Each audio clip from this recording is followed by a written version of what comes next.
கனடாவில் பருவகால ஒவ்வாமை பரவல் மோசமடைந்து வருவதாக ஆராய்ச்சியாளர்கள் தெரிவித்துள்ளனர். நாடு முழுவதும் மகரந்தத்தின் அளவு அதிகரித்து வருவது இதற்கான காரணமாகும். கனடாவில் மகரந்தத்தின் அளவு சமீபத்திய ஆண்டுகளில் 2 மடங்காகியுள்ளதாக ஆராய்ச்சியாளர்கள் கூறியுள்ளனர். காலநிலை மாற்றத்துடன் தொடர்புடைய வெப்பமான வானிலை இந்த அதிகரிப்புக்கான முக்கிய காரணங்களில் ஒன்றாகும்.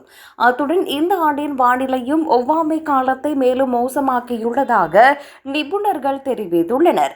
அதாவது வசந்த காலம் தாமதமாக ஆரம்பித்ததால் பல்வேறு வகையான மரங்கள் ஒரே நேரத்தில் மகரந்தத்தை வெளியிடுகின்றன.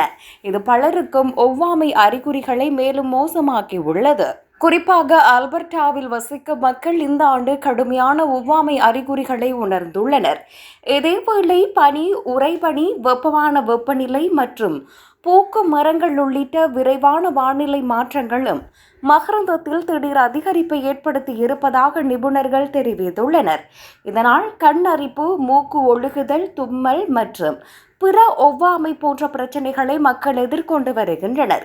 மகரந்தம் அதிகமாக இருக்கும் நாட்களில் மக்கள் வெளிப்புற செயல்பாடுகளை குறைத்துக் கொள்ளவும் வீடுகளில் ஜன்னல்களை மூடி வைக்கவும் அறிவுறுத்தப்படுகிறார்கள். அத்துடன் மகரந்தம் துணியில் ஒட்டிக்கொண்டு அறிகுறிகளை மேலும் மோசமாக்க வாய்ப்புள்ளது.